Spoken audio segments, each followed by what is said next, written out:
if you understand that you have control, the world will try and convince you that that's not true. So many things are stacked up to convince you that you don't have a choice in the matter, or that this is the road that you're meant to take and you don't get to. No.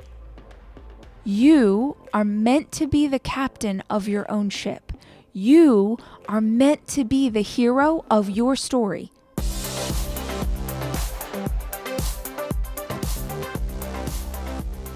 As per usual, guys, we're making it work. I am in Los Angeles. I came here because I have a full week of podcast interviews, and my podcast interview for today got sick. So I was in the hotel room and I was like, okay, well, we have a couple of hours before the afternoon meeting. So what are we going to do with this time? And I am for sure should be writing, but I don't want to do that right now. I'm going to record a podcast instead and #avoid the thing I'm supposed to be working on. But it's okay because this is also my job, so it feels fine. I am really hoping that the audio for this sounds okay because I forgot to bring headphones to be able to hear, but we're going to go for it and assume it's all happening the way it's supposed to. So when I found out my interview got canceled, I was a little bummed because it's someone I really am excited to talk to, and I know you guys are going to be excited to hear from her, but I'll wait until it actually happens to tell you who it is. I was sitting here in my hotel room and I was like, what can I do with this time? How can I utilize this time that I have? What can I create a podcast about? And I have all sorts of ideas. It's the start of a new year, and I know the things that do really well. People tend to love productivity episodes. You love goal setting episodes. You love anything that's like, it's a new year, it's a new day. Let's conquer this thing. Let's do it all. But I feel really compelled to do an episode about manifesting, law of attraction, the life that you're creating, the reality that you're creating, all of those things. And I've definitely spoken about this before, but I just feel the need to do it for a new year because, well, one, I think it's a great reminder as you start your new year off, but two, there are a lot of new listeners. I'm really pumped and excited about how many new listeners are up in the mix, and I want to make sure that we've had this conversation, you and I. If you haven't heard me talk about it before, I go into a lot of detail in episode 222, if you want to scroll back and go listen to that. But essentially, I'm just sort of going to give you my perspective on what we're attracting and what that looks like, and how to manifest a life that you really love. Now, I guess let's start with the fact that manifesting, law of attraction, these things have been around forever, but they're really trendy. In the last couple of years, they're a really trendy topic, and kind of everyone has stories about them, and YouTube is filled with videos, and there's so many teachers who are wiser on this subject, more wise on this subject than I am. But even though I didn't have the language for what this was, I really feel like intuitive manifesting or intuitive law of attraction, just sort of doing these things without knowing that's what I was doing, is a big reason that I've experienced the success that I have. If you have read my books or even watched videos that I've made before, oftentimes I would say, oh, my imagination is a huge reason why I'm so successful. My imagination. Since I was a little girl, long before I ever had a nonfiction book like Girl Wash Your Face, I was writing fiction. I have been writing fiction since I was little, and I have a really vivid imagination for good or ill. But I would always imagine like grand scenarios for myself. When I was little and my parents would be screaming at each other, or there would be like dishes breaking against the wall, I would go into my room and I would hide. Not hide from them, just sort of hide from the chaos and how scary it was to be out there. And I would go get in bed, or I would go, sit. There was a spot between my bed and the closet, and I'd like sit in this little nook, and I would just take myself out of the situation that I was in. And I think a lot of you, if you come from homes where there was trauma, that it's possible you also did the same thing. What I didn't understand was that those visions that I had, my imagination, this idea of like, what's going to be next, what's going to be the future. In the future, I'll have control, I'll have my own home, I'll be able to create my own life. That was the seed that would take me on a path to lead me where I am today. That was the law of attraction. That was manifesting things into my life, but I didn't really have the language for it, even though I was doing it. And I want to talk about it as we start off this year, because it really is a mindset. I know if it's not something you're familiar with, it might seem woo-woo, it might seem ridiculous, it might seem counterintuitive to what you were raised to believe, but it really is this massive shift and this massive tool in changing the way that you interact with this world around you.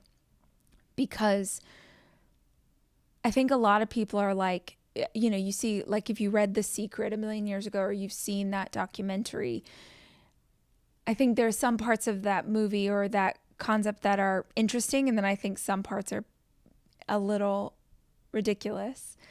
But just the kernel of the idea that is in that is a really good one for you to consider. And you don't have to buy into every part of it. But I don't know how a rational, logical human could argue with the mentality that the energy and the attitude and the perspective and the view of the world that you bring to the world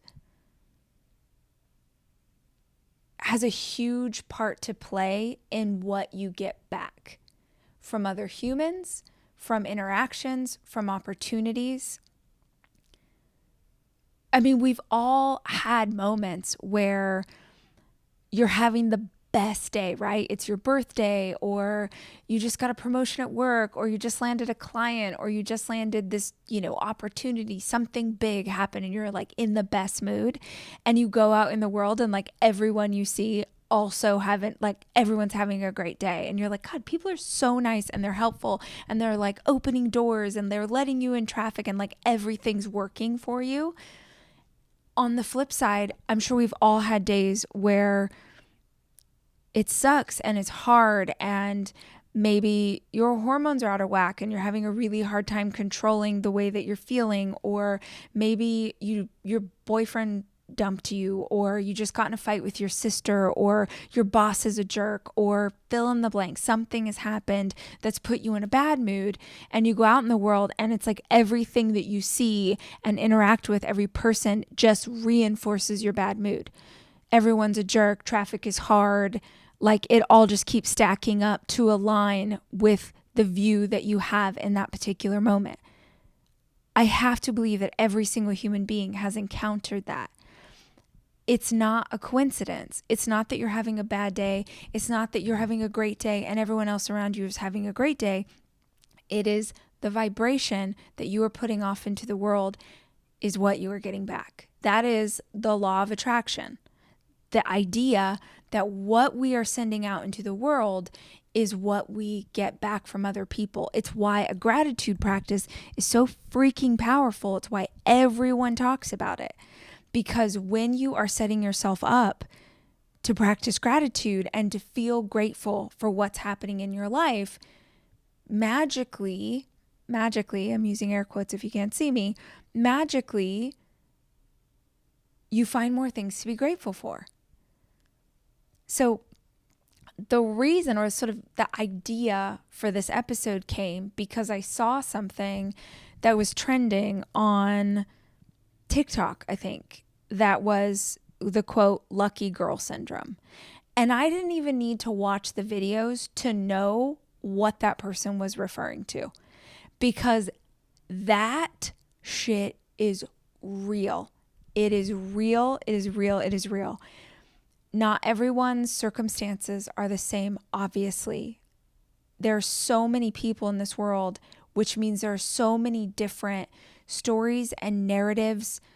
We don't all have the same access. We don't all have the same resources. We don't all have the same ability to move in the world with ease, without pain, without hardship. Like, all of that is true. But this concept of like the way you act, what you believe, what you put out, what your mindset is a huge part of what you're attracting. It's, y'all, I swear, it is so real. And even if you call it different things, maybe your religion calls it something different, maybe the way you were raised calls it something different. If you have not experienced this before, just listen to this episode. I'm going to give you some ideas, some tips, some hacks, some things that you can try, and freaking try one. Try one of these things for the next week, for the next couple of weeks. It won't even take that long. You will see a difference in the way that you go through the day, in the way that strangers interact with you, in the opportunities you get, all of it. Just try it. Now, if you have had this attitude before, worked on attracting goodness into your life, thought about the law of attraction, thought about manifestation, thought about all of those things, if you've done that before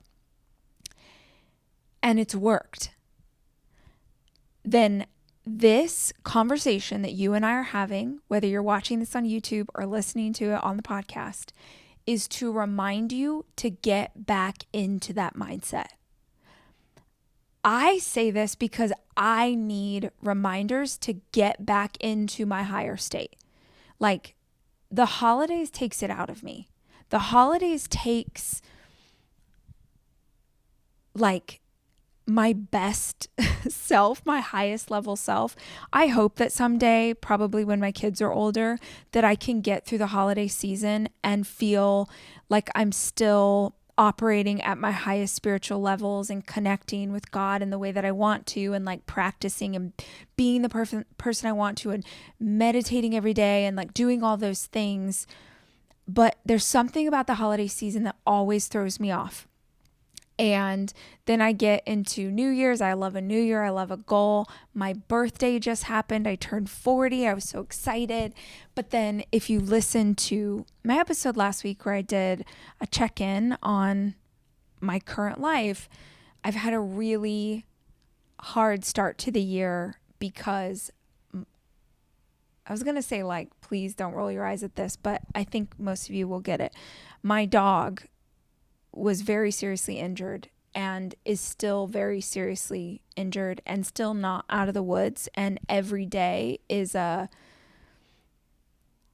full care for him and making sure he's okay. If you don't have dogs or cats or pets, maybe you will roll your eyes because it seems like not a big deal, but he's like a kid. And so it just was a hard start to the year. Lots of you, I'm sure, had way harder things happen. But this was this like sort of clunky, awful thing that's still not better. If you listen to that episode, he because his neck is what was ripped apart. Sorry, that's pretty graphic if you didn't listen to that episode. Because it happened in his neck, like dogs can't keep their neck still, and his wounds keep reopening, and it's been really awful. And been awful mostly because I haven't had a day where I'm like, okay, he's gonna be okay. Like, I'm for sure that he's gonna be okay. We haven't had that yet. And so my higher level self she's easier to achieve when I'm not dealing with an all-day stress like that. So all of that to say, I go through the holiday season and I feel a little disconnected from those vibrations, and maybe you're feeling like that too. So that's what this episode is for. It's for me and it's for you to reconnect with this truth. And this truth is that we cannot control what happens in the world around us, but we can control our reaction to it, and we can control our mindset. Doesn't mean it's easy. Doesn't mean that we are able to control our mindset or our reaction. Sometimes you can't. Sometimes you're too stressed out. Sometimes you don't have the resources that you need. Sometimes you're completely depleted. All of those things are true. But even if you don't get there, it is a possibility. And there's no way that you are watching this video or listening to this conversation if you are not working on something. You're working on a goal, you're working on a dream, you're working on becoming a better version of yourself, you're working on maybe a very small area of your life, but you're working on something. I don't tend to attract people into my sphere who aren't like at least a little curious about making their life better in some way. So if that's the case, I'm just going to challenge you. I did this in episode 222. I challenged the audience to just try one of these ideas, and the overwhelming response I got from people was so cool. So I'm hoping that this helps you too. So there's all kinds of stuff that you can find about manifesting the life of your dreams, the goals, the things that you want, all of it. More money, the love of your life, la, la, la, la, la. There's so many things. YouTube is a freaking wealth of information on that subject. But here are a few ideas as you start this new year. The first thing that will fundamentally change everything about how you view the world and what you get out of it, all of it, is to shift your perspective from believing that life is something that happens to you. Most people think life is happening to them. This traffic is happening to them. My dog is hurt. That's happening to me. My partner broke up with me. That's happening to me. Things are happening to me. They think life is happening to them. What's super dangerous about that is when life is great and everything's going your way, then you're blessed, then you're lucky, then you're this, then you're that, then all of these things. And it's like out of your control. Because the flip is also true. When you believe that life is just something that's happening to you, then the hard stuff feels like things that you don't have control over. You know, your boyfriend being a toxic piece of shit.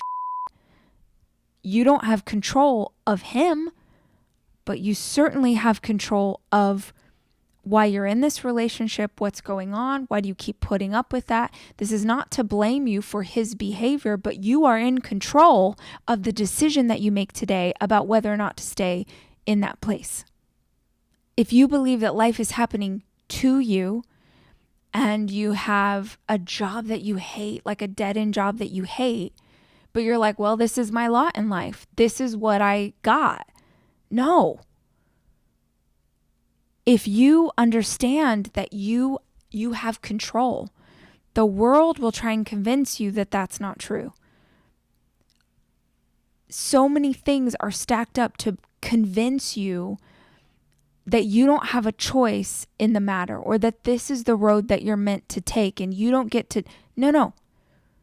You are meant to be the captain of your own ship. You are meant to be the hero of your story, not someone else's. But God, you better be the hero of your journey. If you think that life is just something that's happening to you, it's so easy to be attacked by life because life is freaking hard. But here's the shift. If you can shift from life is happening to you to life is happening for you, it's everything. You know, I've talked about a lot the pain of losing my brother, of what it was like growing up with an older sibling that was battling depression and schizophrenia and paranoia and all of these things. And then losing him and the trauma of what that experience was like for me. I've talked about this a ton. But it would be so easy for me to see that experience as something that happened to me. And it's like, it's a crazy thing to say because I don't think that everything happens for a reason, but I do believe that you can find meaning in everything that happens. And pretty early on in my life, like before I was 20, I definitely was looking for meaning in losing my brother because I needed something to cling to. And you might think that that's like, you know, an opiate for a hurting girl, but it helped me. It helped me to just go like, was there any part of this that I can find meaning in? And I found meaning in, you know, it made me stronger. It made me more empathetic. It gave me some tools. Like, wish I didn't have those tools, but like it gave me tools that I ended up writing about in a blog and later writing about in books and later speaking about on this show. So there were things like, this is the journey. And if I believe that there was meaning in even the hardest things, then it changed the way that I looked at even hard seasons. And it wasn't until years later when I heard someone say this concept, like, what if life isn't happening to you? What if life is happening for you? And it like a bomb went off in my brain. Because if you believe that life is happening for you, you have to believe that full stop. You can't cherry pick the parts of your life that are for you and say that the stuff that you don't like isn't. And it's brutal to go through awful times when you're the person who has said, oh, well, life's happening for me, right? Like, when you make mistakes, when you have failures, when you're going through a breakup, when you've hurt somebody, when you've done something awful or something has happened to you that was awful, but you believe that things are for you, is really hard because you want to be like, well, F this. Like, I thought that thing, you know, running the marathon, like that was for me, but this breakup, this can't be for me. The only way those seasons are recognizable, I think, as for us is when we look at them in hindsight. When we can see in hindsight, oh yeah, that did suck. But damn, if I hadn't gone through that breakup with him, I would never have met this person who actually was the right partner for me. You know, that old saying, like, your rejection is God's protection. I believe that all day. And when you can adopt that kind of philosophy, you start to bounce back from stuff so much faster. When you can adopt a philosophy of, oh yeah, I must not have gotten that opportunity because something better is coming along, because life is happening for me. So even the hard stuff is setting me up for something great later. Every single part of it is molding you and shaping you and helping you become the person that you want to be. So that shift, life is not happening to me, life is happening for me, gives me at least the opportunity to see every single part of my day as unfolding for me. And if I believe that everything in this is unfolding for me, then I am constantly looking for what I'm meant to do with this moment, even when things go wrong. I'm using air quotes if you can't see me. Even when things go wrong. Like right now, I get to make this episode for you guys. I was meant to be doing an interview with someone else, but I assume that this was actually the way it was always meant to go. I was going to get coffee, my favorite place. There's a coffee place in LA, if any of you live here, called Verve. It's my favorite. They're in more than one location, but all of them are amazing. The people who work there are amazing. The coffee's delicious. Huge fan. Anyway, so I was really excited today because I had a pretty big meeting. I'm going to talk to you about it in a minute, but I had a pretty big meeting this morning. And I thought, I had like a whole plan. Like, okay, well, on the way to the meeting, I'm going to stop by Verve and I'm going to get an iced Americano. It's going to be a little treat. And then I'm going to drink it on my way to the meeting because that'll take about 30 minutes. And then by the time I get to my meeting, that coffee will be kicking the way that I need it to. And then I'll be like bright-eyed and bushy-tailed and ready to go for this very important meeting that I got to have. And I went over, and this is sort of getting to my next point about this idea of like lucky girl syndrome. I'm going to get there in a second, but I always have a parking spot right out front. Always. I don't care where I'm going. I don't care what I'm doing. There is always a parking spot for me. Roll your eyes. I swear to you, this is how most people begin to notice. I swear. This is how most people begin to notice manifesting and attracting things into their life. It starts with little things. It starts with parking spots. I read this years ago and I just decided to try it.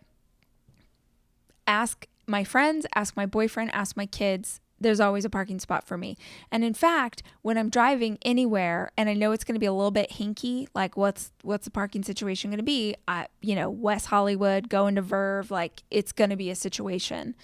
I'm always thinking about like, oh, I can't wait till I get there. I'm going to have a parking spot right out front, like super duper easy. I'm manifesting that that's going to be true. And I swear to you, it always works. And if I get to the place and there's not immediately within my eyesight an easy parking spot, I always think, oh, it's because someone's about to leave.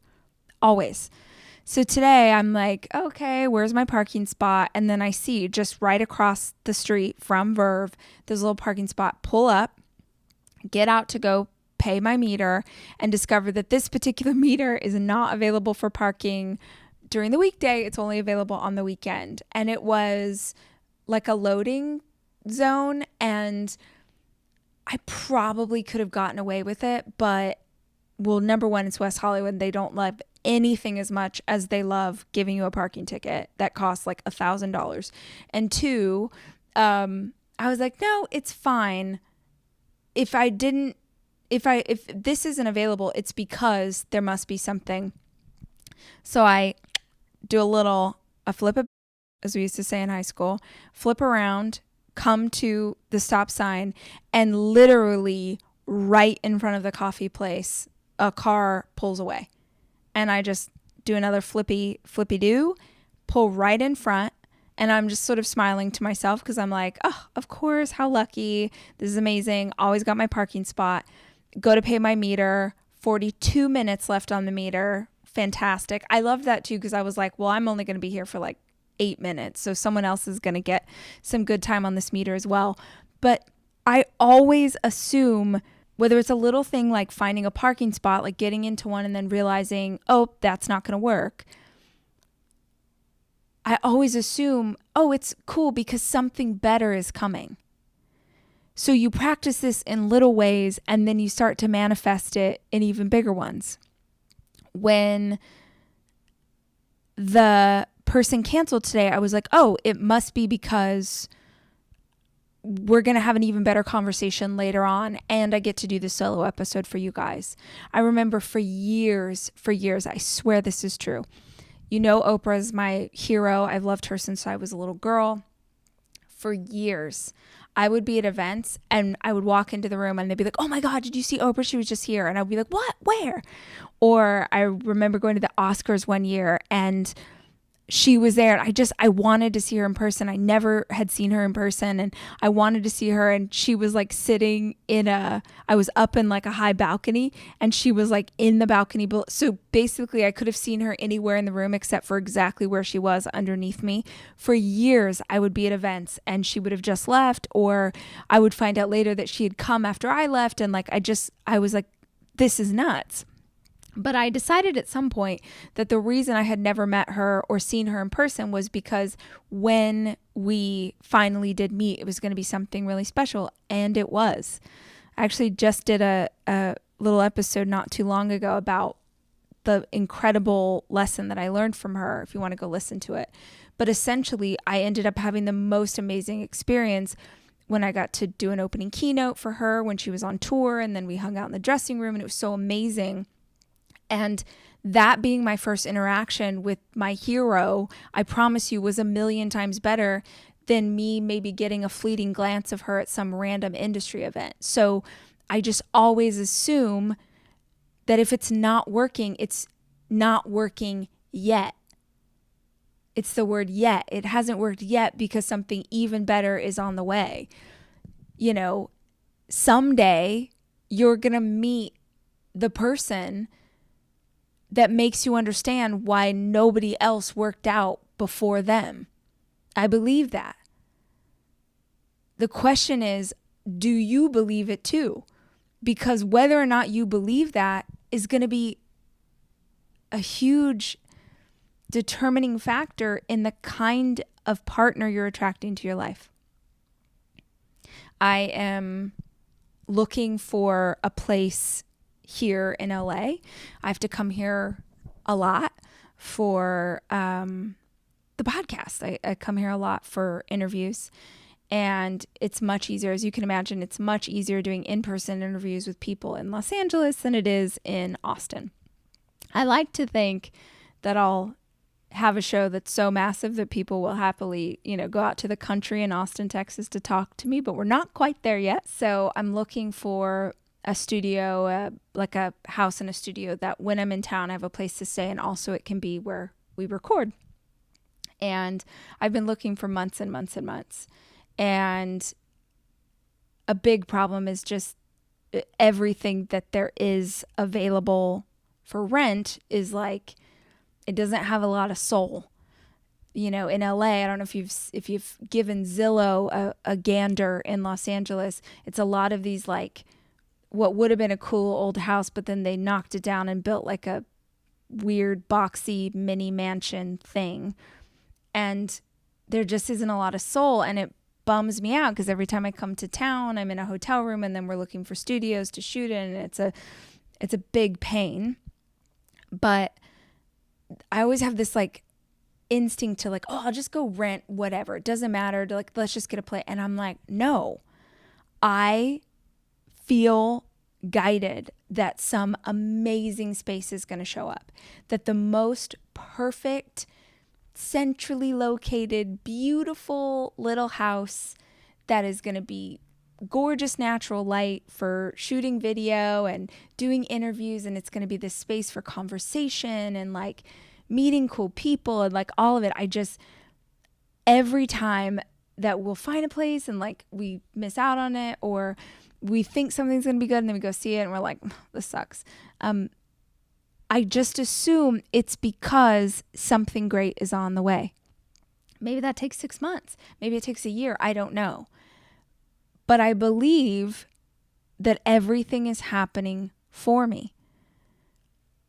Going through like public failure, which I've talked about so many times, but like so hard, so debilitating at the time, felt insurmountable at the time, felt like, how could I have like this? How could I have failed in such a massive way? How could I have done like all of that stuff? But my God, what I learned in that process, who I've become in that process, frankly, having a thicker skin in that process.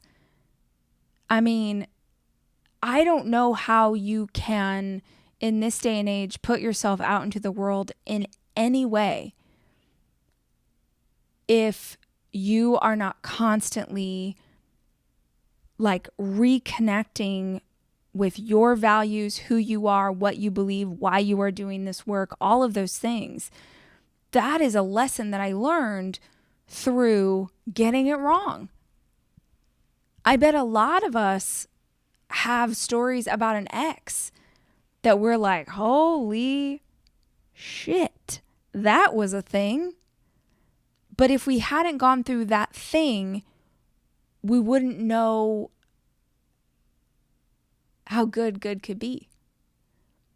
I always assume that it's happening for me. Well, we're now using my phone because for video, my battery ran out on both the camera and the audio recorder at the same time.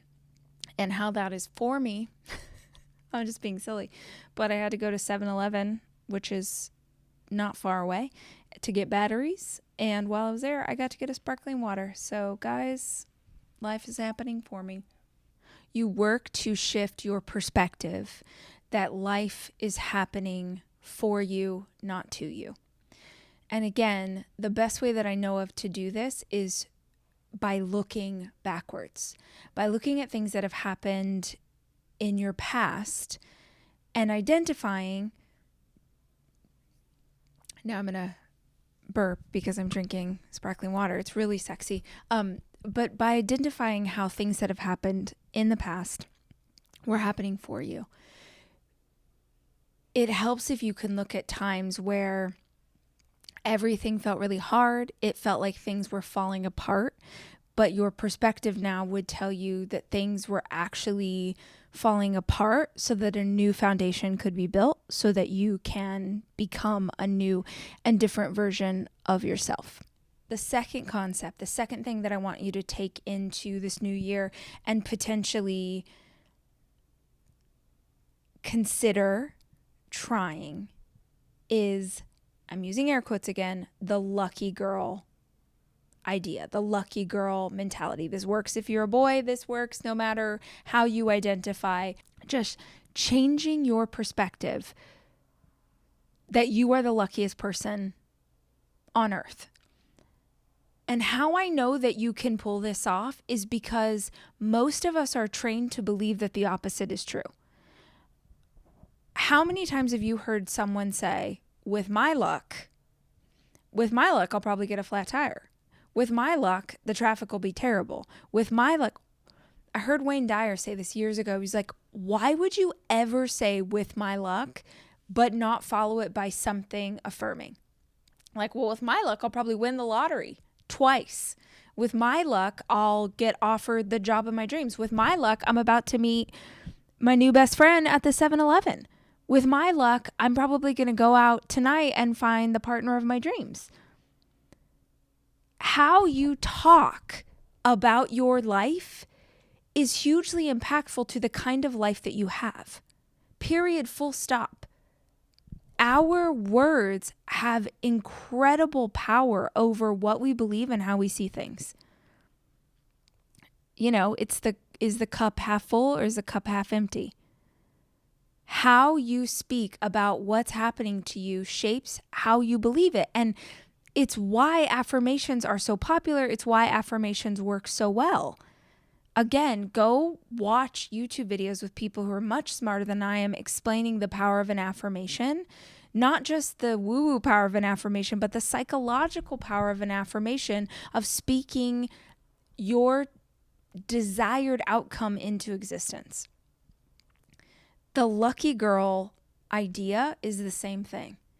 Is that you believe you're going to get parking spots, is that you know that you're probably going to find $10 as you're walking down the street, is that you are just positive that something great is going to happen today.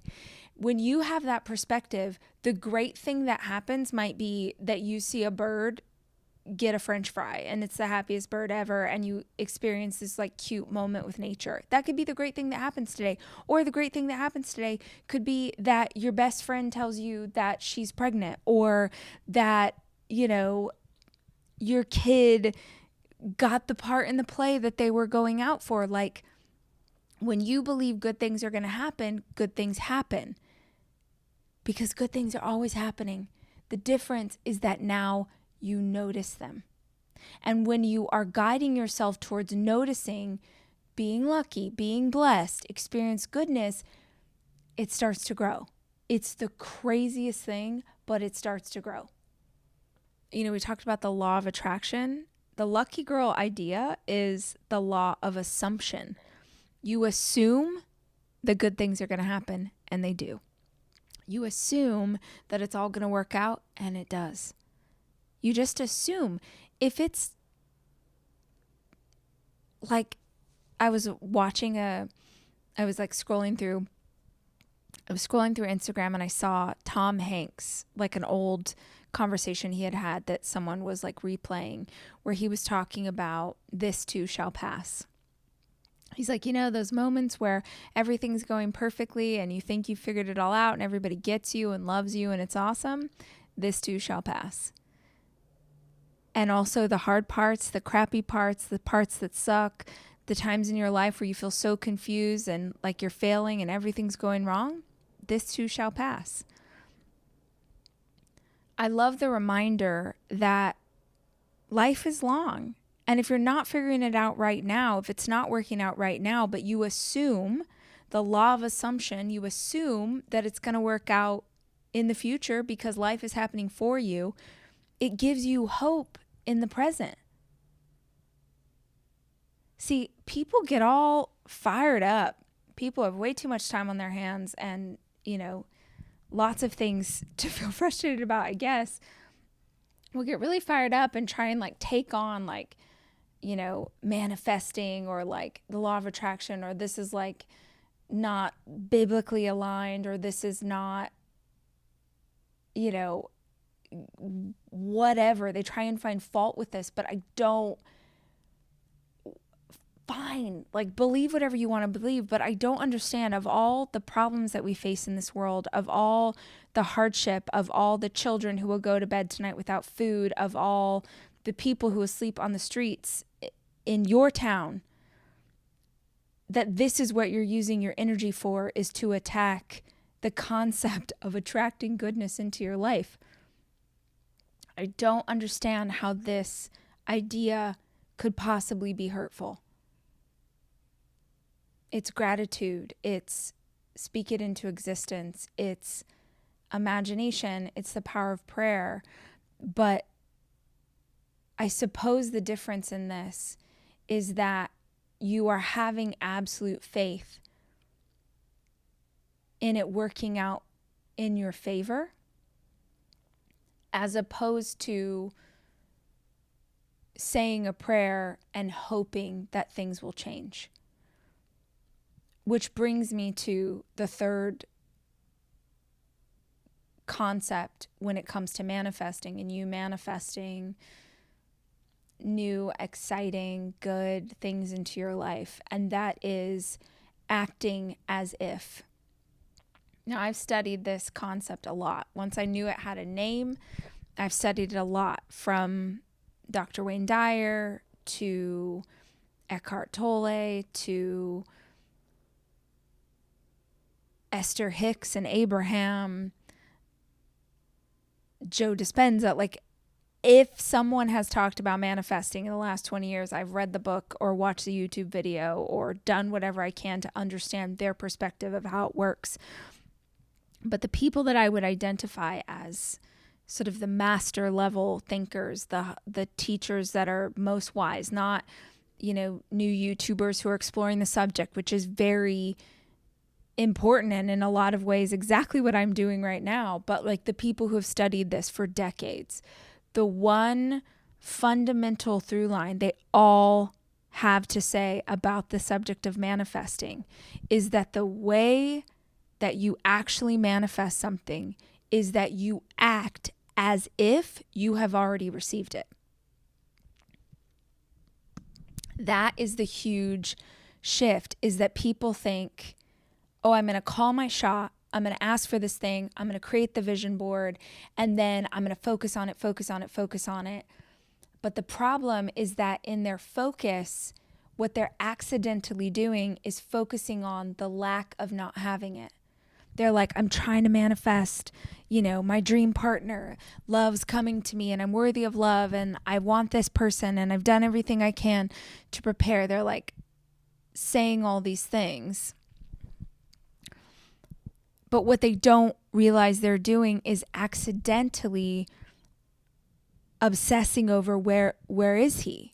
Where is he? Where is she? Where is this person? Where is the love of my life? Where is my baby? Where is my dream job? Where?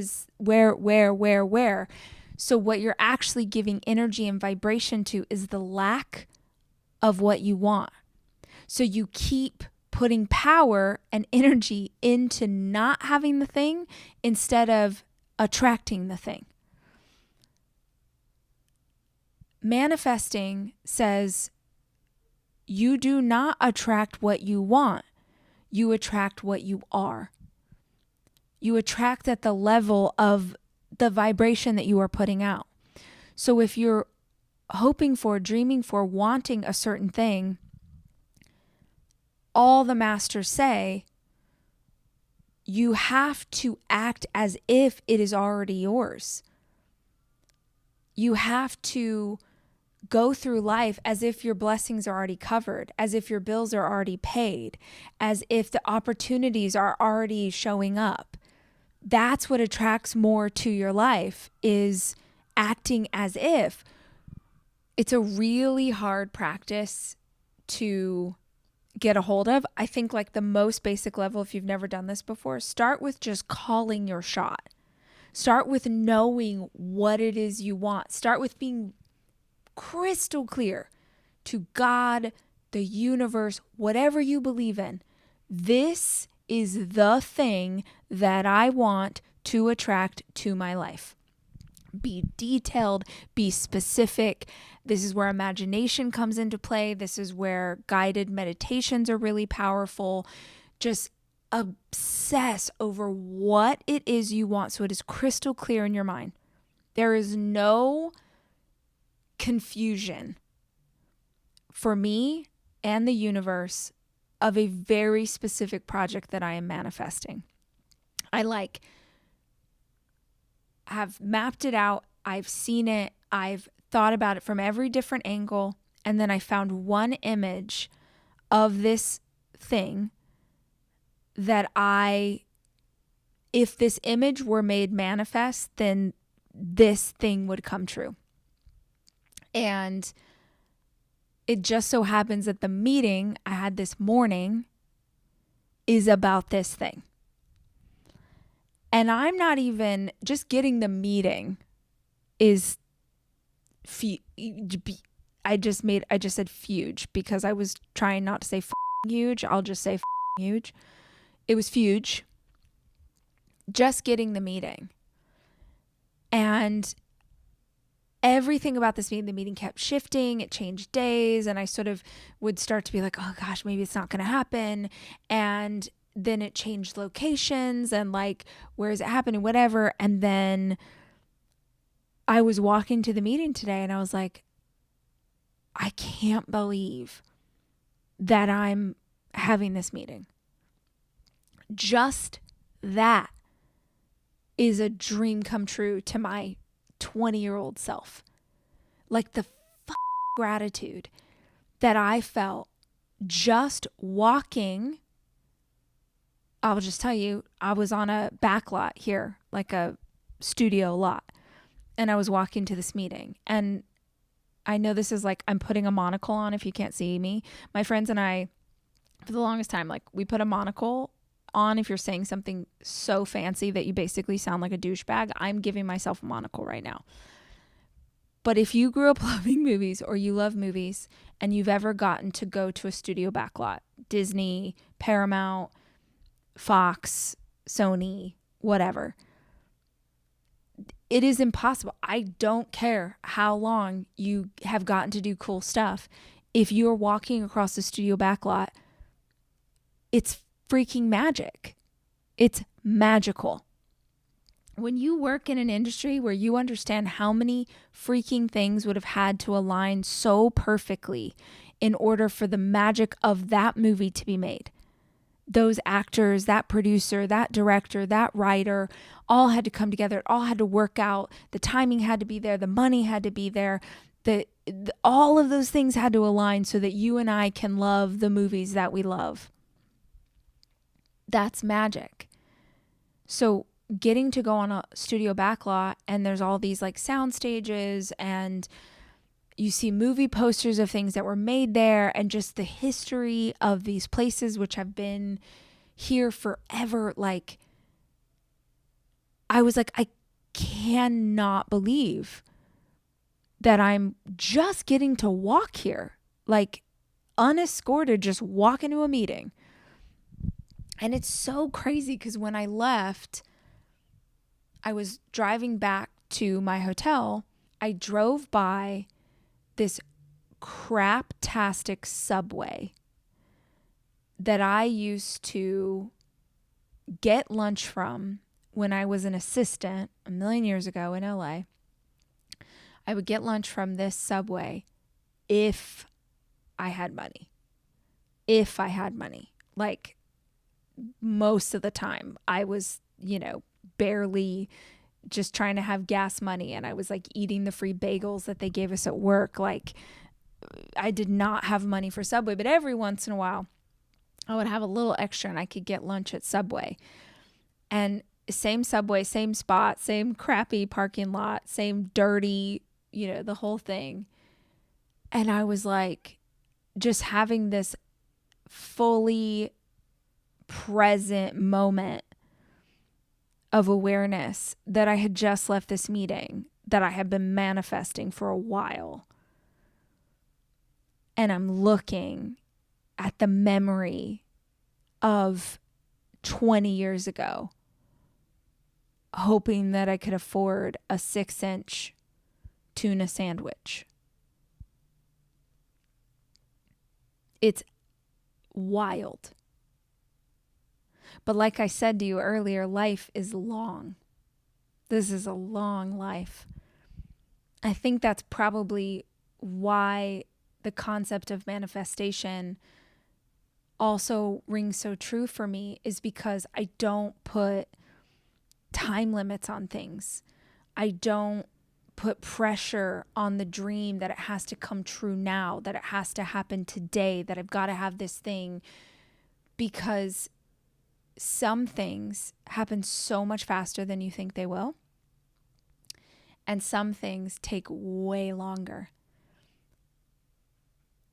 But if I had let go of the dream, or believe the dream wasn't for me, or believe that that couldn't be mine simply because it wasn't happening in a time frame I would have preferred, most of the things that I've experienced success with would never have happened.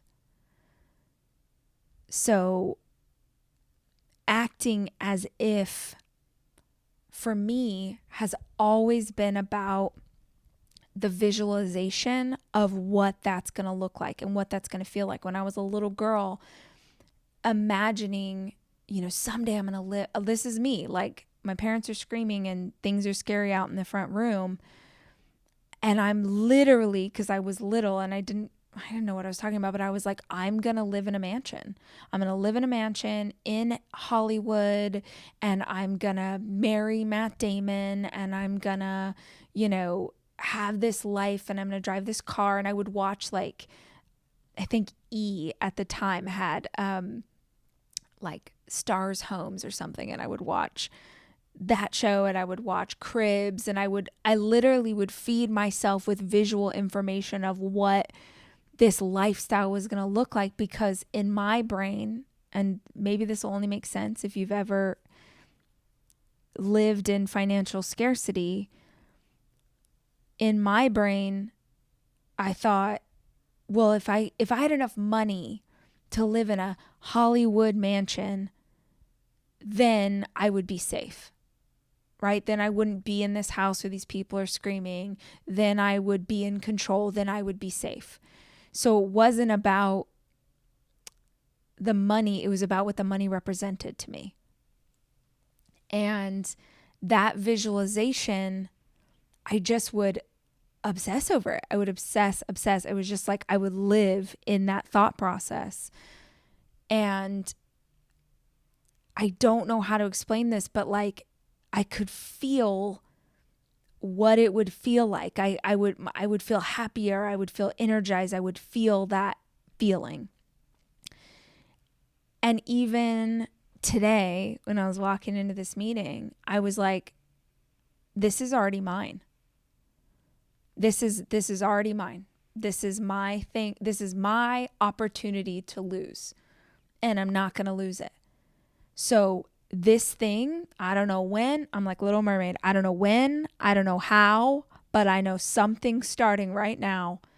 This thing is going to be my thing. Maybe it's not going to be my thing for a decade more. I have learned over time that like you plant a seed and you're like, this is it. This is the seed. The oak tree shall bloom into fruition. And then sometimes it takes like another 10 years. I'm certain that like the masters would tell you there are faster ways to do it, but I'm just telling you what has worked for me. And that is embodying that feeling of gratitude. I found this is especially true when it comes to financial worries, because I've been inside of financial scarcity so many times.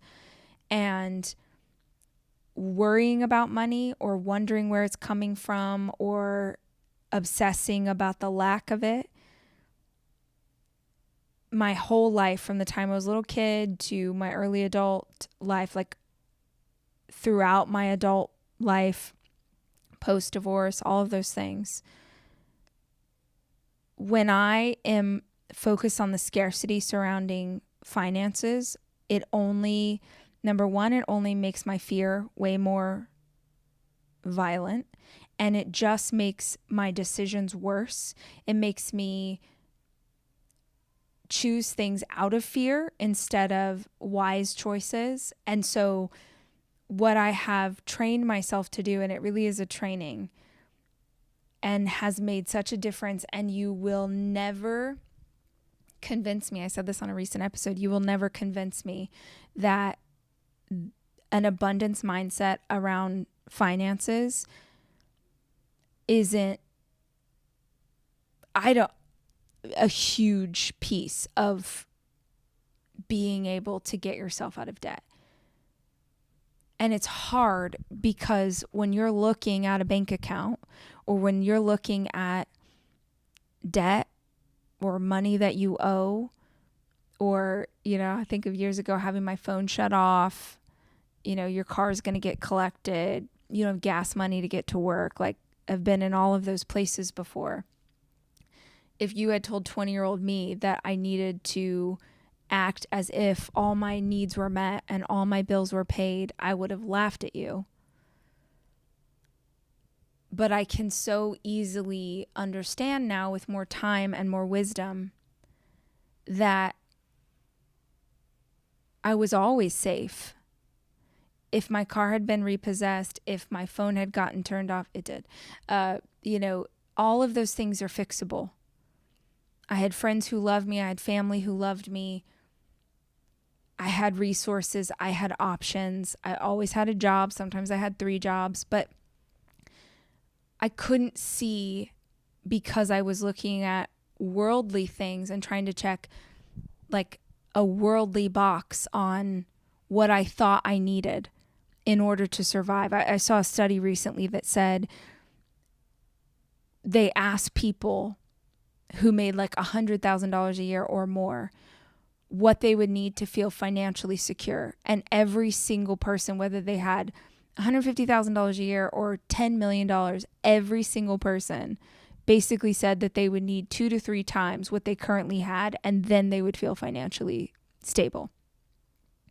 The truth is, I have felt more financially insecure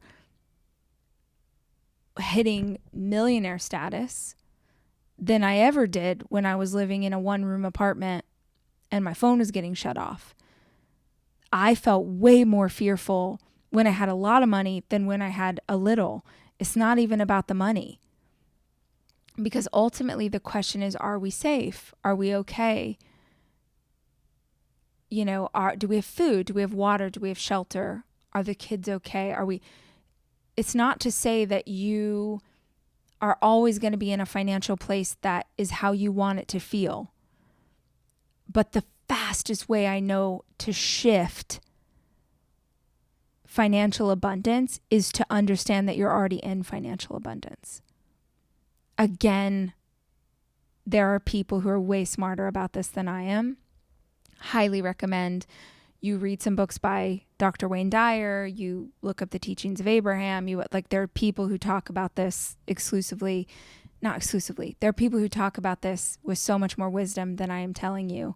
Because what actually happens is that you realize that you are loved and safe and secure and the universe has your back and everything's okay. And then you're no longer chasing the money, and that's when the floodgates open.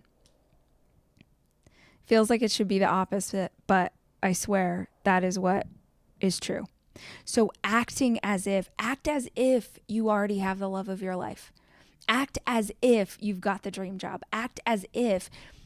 It doesn't mean you like make up lies or pretend or whatever, but you just like, what would it feel like to have that thing? What would it feel like to get to that level? And I always tell people, if you're like, well, Rach, I don't know what it would feel like because I haven't experienced being out of debt. Yes, but you've experienced some version of what does getting out of debt represent to you?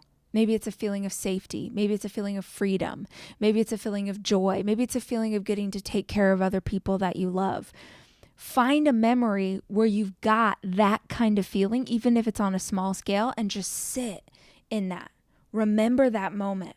Practice the gratitude of like, yeah, I remember when I got a promotion at work and I was able to take my wife to a beautiful dinner at a fancy restaurant and we felt so cool and we had so much fun. Like, sit in that memory.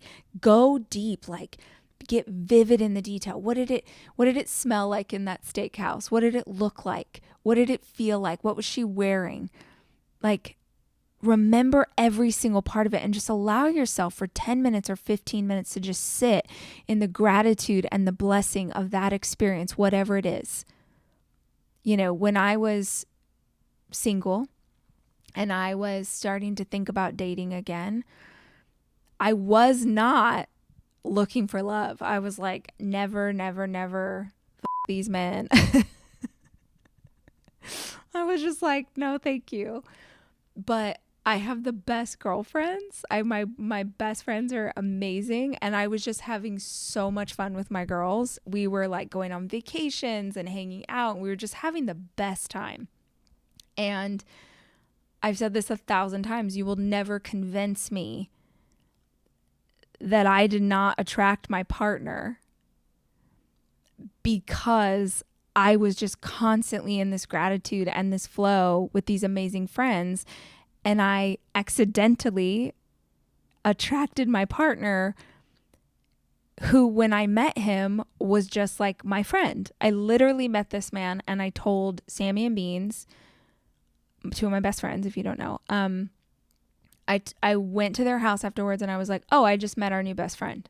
Like I literally thought, oh, I just met this man who's just like going to be part of our friend group, because I was attracting these amazing friends, because I was existing in the energy of how blessed I was to have these amazing friends. So acting as if, even if you haven't experienced the thing that you want to experience yet, you can tap into the emotion of what that would feel like. Yeah, gratitude and appreciation are everything. Literally everything. I saw this video the other day. It was an old video of Louise Hay, and she was talking about the law of attraction. And she said, you know, the universe is constantly giving you gifts, and how you respond to those gifts is how the universe determines whether or not to keep sending them. And maybe that gift is a rainbow, or a puppy, a cup of coffee that the stranger in line in front of you buys just to be nice. Maybe the gift is you find $10 on the side of the road. Maybe the gift is a sweet note from your love. Maybe the gift is a job.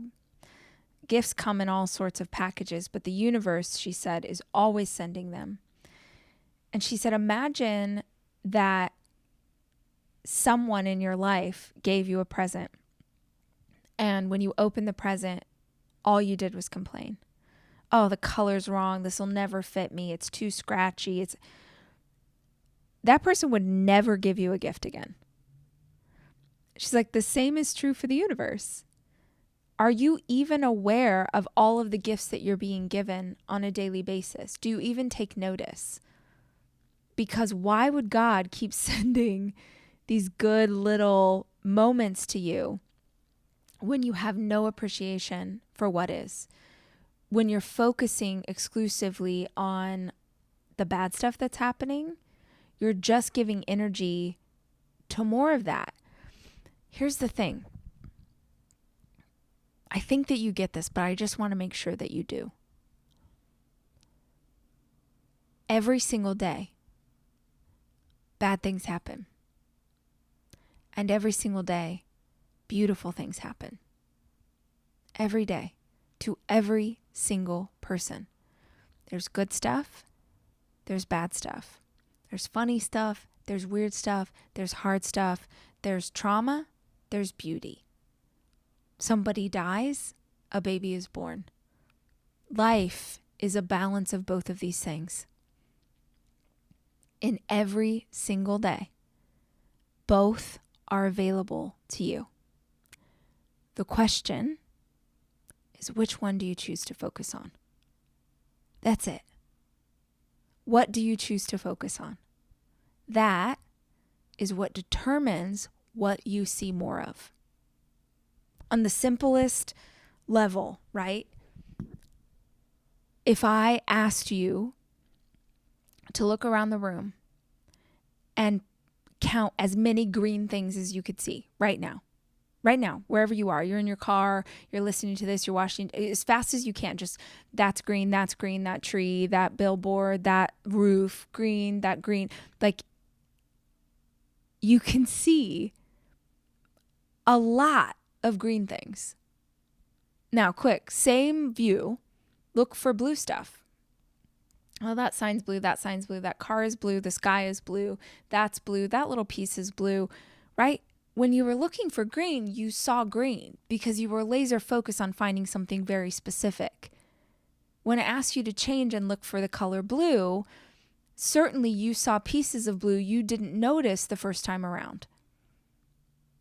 What you focus on is what you create. This world, we joke around like, you've seen that stuff about, oh, this is a matrix, this is a simulation, I don't know what is true. But I do know that this life we're living is a creation of our design. We're working with something bigger than us to make every single day. And if you want to change this day, and if you want to change this year, and more importantly, if you want to change your ability to enjoy it, to live in a state of abundance, to live in a state of gratitude, it starts with your mindset. It starts with a shift in how you look at the world. Because how you look at the world makes your world. Period.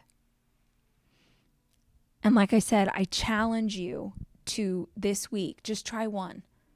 Try seeing how life is for you, not happening to you, but happening for you. Look at past experiences and see, were any of these actually something where I was being guided, where I thought that everything was falling apart, but it was really falling together.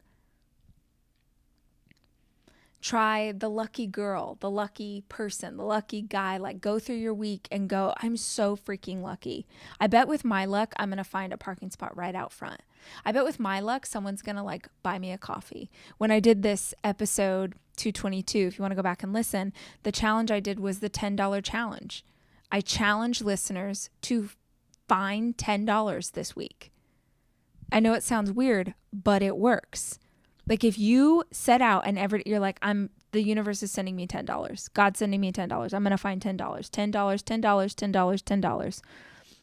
The freaking voicemails that I got on the podcast hotline from people who were like, holy crap, this works. They were finding $10 on the side of the road. They were having people send them a $10 gift card. They were getting $10 rebates. The person in line in front of them at Starbucks drive-thru gifted them, just said, hey, I'm going to buy coffee for the person behind me. And lo and behold, the total was $10. Like, they got $10. They found it in a bunch of different ways. People were flabbergasted. And the key is, when the universe, because she will, when she starts to show up for you, when she starts to try and signal to you that this is a creation that you and she are working on together, notice it, acknowledge it, feel gratitude for it. So practice being lucky this week, this month, and see what happens. Lastly, act as if. If you want to manifest so fast, act as if the thing that you desire is already yours. Because everything you need already is yours.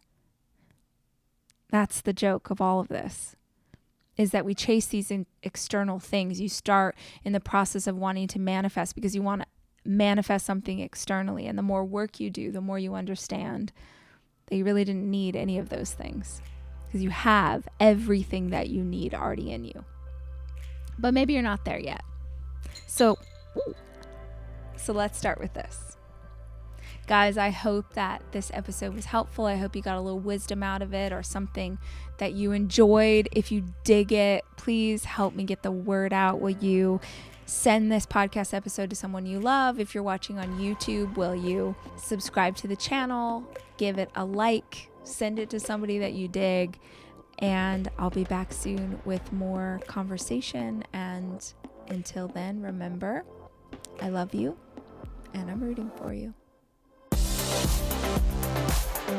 Are you setting your intention for what you are going to create, the kind of life that you want to live, and really allowing yourself to feel gratitude and abundance for the life that you have?